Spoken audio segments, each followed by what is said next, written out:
চুলকানির powder দিয়ে দিন। জনবহুল রাস্তা থেকে এক বৃদ্ধার কাছ থেকে ৬৯,০০০ টাকা ছিনিয়ে নিয়ে পালালো দুই মোটরসাইকেল আরোহী। সিসিটিভি ক্যামেরায় ধরা পড়ল সেই ভিডিও। ঘটনাটি বীরভূমের রামপুরহাটে। জনবহুল রাস্তা থেকে এভাবে টাকা ছিনিয়ে নেওয়ার ঘটনায় যথেষ্ট চাঞ্চল্য ছড়িয়েছে এলাকায়।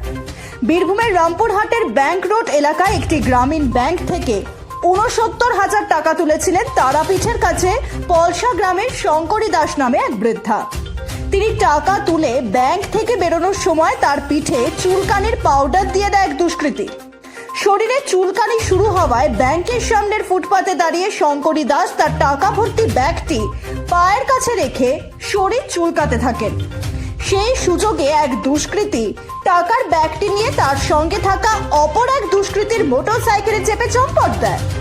এদিকে ছিনতাইয়ের খবর পেয়ে ঘটনাস্থলে আসে রামপুরহাট থানার পুলিশ।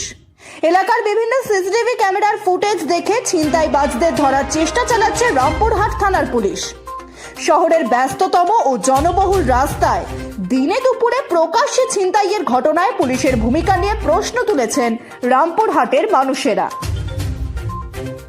কি হয়েছে ঘটনা? আমার ব্যাংকের থেকে টাকা তুললাম, তুলে আমি চলে আসছি।